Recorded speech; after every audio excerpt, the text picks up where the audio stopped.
కాంగ్రెస్ కూడా ఇద్దరు ఎంపీలు నోరు మెదపకుండా ఏ రకంగా పార్లమెంట్ లో వివరిస్తే సుష్మా స్వరాజ్ పక్కన అండగా ఉన్నటువంటి ఆనంద్ విజయశాంతి ఆ రోజు మీరే దిక్కున్నట్టుగా పార్లమెంట్ లో వివరిస్తే కాంగ్రెస్ ద్వంద్వ నీతి పెప్పర్ స్ప్రే బిల్లు అడ్డుకోవడానికి ఏ రకంగా మరి ఆ కాంగ్రెస్ పార్టీ ఆంధ్ర ప్రాంత నాయకులు ఉసిగొల్పిందో ఇది కాంగ్రెస్ చరిత్ర. ఇది కానీ ఇవాళ రేవంత్ రెడ్డి గారు నువ్వేదో గొప్పగా ఇవాళ ఏదో తెలంగాణ సాధనలో కాంగ్రెస్ పార్టీ పాత్రని సోనియమ్మనే ఇచ్చిందని చెప్పి తెచ్చిందని చెప్పి వారు మాట్లాడడం ఇదేమాత్రం కూడా భావ్యం కాదు. తెచ్చుకున్నది ఇచ్చుకున్నది అంతా కూడా ఈ తెలంగాణ సమాజానికి ఆ ఖ్యాతి గౌరవం దక్కుతుంది తప్పితే ఈ యొక్క వ్యక్తి కాదని విషయాన్ని ఇవాళ రేవంత్ రెడ్డి గమనించారు. మీరు ఆనాడు నిధులు నియామకాలు ఏ రకంగా నీళ్లు ట్యాగ్ లైన్ తో ఉద్యమం ప్రారంభమైందో ఆ ట్యాగ్ లైన్ విస్మరించిన కేసీఆర్ కు తెలంగాణ ప్రజలు బుద్ధి చెప్పారు. తెలంగాణ సమాజం రాజకీయంగా గోరిగట్టింది. నీళ్ల పేరు మీద ఏ రకంగా దగా చేసి లక్షల కోట్లు దండుకున్నటువంటి ఉదంతాన్ని తెలంగాణ సమాజం గమనించింది. నీళ్ల పేరు మీద మోసం చేసి ఆనాడు మోసపోయాం నీళ్ల వల్లని చెప్పినటువంటి ఉద్యమంలో ప్రధానమైనటువంటి భూమిక అయితే మళ్ళీ ఆ నీళ్ల పేరు మీదనే ఏ రకంగా తెలంగాణ సొమ్మును దోచుకున్నటువంటి నిధులు ఏ రకంగా తెలంగాణ రాష్ట్రాన్ని సర్ప్లస్ బడ్జెట్ గా ఉన్నటువంటి 2014 ఏర్పడే రాష్ట్రంలో ఇవాళ అప్పుల పాలు చేసి అప్పుల ఊబిలోకి నెట్టి పుట్టబోయే ప్రతి బిడ్డ మీద కూడా ఆ రకంగా అప్పులు చేసినటువంటి కేసీఆర్ వైనం 8 లక్షల కోట్ల అప్పు. ఆ అప్పులు తీర్చలేక ఇవాళ రేవంత్ రెడ్డి గారు కేవలం అధికారం కోసం కుర్చీ కోసం ఇవాళ అవి కాని హామీలు ఇచ్చి అందరికీ అన్ని ఉచితం అని చెప్పి ఇవాళ అధికారం రాగానే ఏరు దాటేదాకా ఓడ మల్లయ్య, ఏరు దాటిన తర్వాత బోర్డు మల్లయ్య చిన్నంగా ఏ రకంగా మళ్ళీ తెలంగాణ ప్రజలు మోసం దగా చేస్తా ఉన్నారు ఇవాళ గమనిస్తా ఉన్నారు. ఆయన ఏమో అప్పులు చేసి చిప్ప చేతికి ఇచ్చిపోతే ఈయన రేవంత్ రెడ్డి గారు ఆ చిప్ప చేతిని పట్టుకొని ఢిల్లీ చుట్టి వాళ్ళ పడిగాపులు కాస్తున్నాడు. ఇవాళ అంటే తెలంగాణను ఏ స్థాయికి దిగదార్చారు.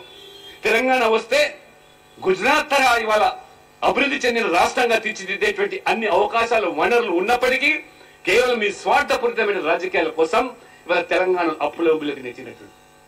దాంతో పాటు నియామకాల విషయంలో ఏ విద్యార్థులు యువకులైతే తెలంగాణ వస్తే భావి తరాలకు భవిష్యత్తులు బాగుపడతాయని చెప్పి కొలువులు వస్తాయని చెప్పి కొలువులతో ప్రారంభమైనటువంటి ఉద్యమం వాస్తవంగా ఆనాడు మరి ముల్కీ ఉద్యమం కానీ 610 జీవో కానీ దేని కొలువుల కోసమే ఆ రోజు ఉద్యోగులు మన యువత. అటువంటి నియామకాల విషయంలో కేసీఆర్ గారు ఏ రకంగా మోసం చేసి దగా చేస్తే నియామకాల పేరు మీద పబ్లిక్ సర్వీస్ కమిషన్ ద్వారా ప్రశ్నాపత్ర లీకేజీల పేరు మీద జీవితాలు బుగ్గిపాలు చేసినటువంటి యువత జీవితాలు బుగ్గిపాలు చేసినటువంటి కేసీఆర్ కు మొత్తం సమాజం కర్రు కాల్చి వాత పెట్టింది ప్రజాస్వామికంగా. ఇప్పుడు మళ్ళీ రేవంత్ రెడ్డి గారు 6 మాసాల్లో ఈ యొక్క ఉద్యోగాల భర్తీలో జాబ్ క్యాలెండర్ ప్రకటించకుండా నిరుద్యోగులను మళ్ళీ మోసం చేస్తూ ఆనాడు ఉద్యమానికి ఆజ్యం పోసినటువంటి కవులను కళాకారులను విస్మరించి తమ తాబేదారులకు ఇవాళ పెద్దపీట వేస్తున్నటువంటి మీరు సైతం కూడా వారు.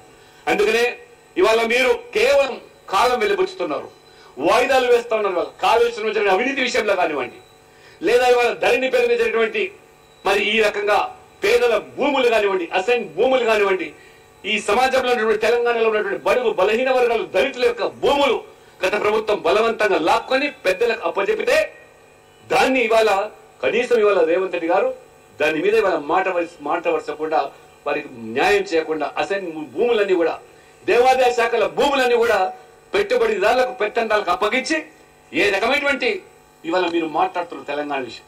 మీరు ఇచ్చేటువంటి కాంట్రాక్టులు కానివ్వండి, మీరు ఇచ్చేటువంటి పదవులు కానివ్వండి, అధికారులను కానివ్వండి, తెలంగాణ విస్మరించి తెలంగాణ వాదాన్ని తుంగలో తొక్కి ఎవరికి ఇవాళ కట్టబెడుతున్నారో మొత్తం తెలంగాణ సమాజం ఇవాళ గమనిస్తా ఉన్నది ఇవాళ.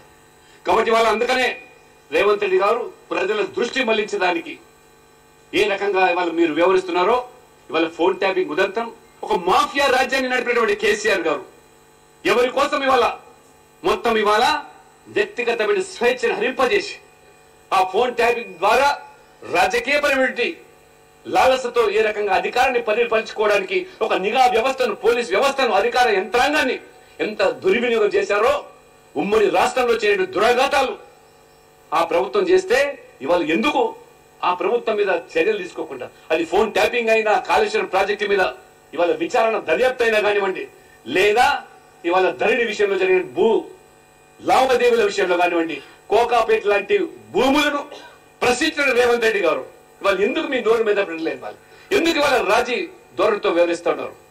ఆనాడు బీఆర్ఎస్ దోచుకుంటే ఇవాళ మీరు తగుదనమ్మా అని చెప్పి దోచుకోవడానికి ఇవాళ రాజీ పడేటువంటి పరిస్థితి. ఫోన్ ట్యాపింగ్ విషయంలో స్వయంగా నువ్వు చెప్పావు. ఆ ఫోన్ ట్యాపింగ్ బాధితుడు నేను. ఆనాడు కేసీఆర్ ప్రభుత్వం చేసిన ఉదంతం వల్ల జైలు పాలు అయ్యాను. బిడ్డ పెళ్లికి నోచుకోకుండా చేసిన కుట్రను నేను జీవితంలో వదలని చెప్పిన నీవు వల్ల ఎందుకు రాజీ పడుతున్నావు? వల్ల భారతీయ జనతా పార్టీ ప్రశ్నిస్తా ఉన్నది, తెలంగాణ సమాజం నిన్ను ప్రశ్నిస్తా ఉన్నది. వాళ్ళ అంటే వాళ్ళ కాంగ్రెస్ హైకమాండ్ ఒత్తిడికి లొంగిపోయి బీఆర్ఎస్ తో రాజీ పడి లాలుచి పడుతున్నారా? తెలంగాణ సమాజం సమాధానం కోరుతున్నది.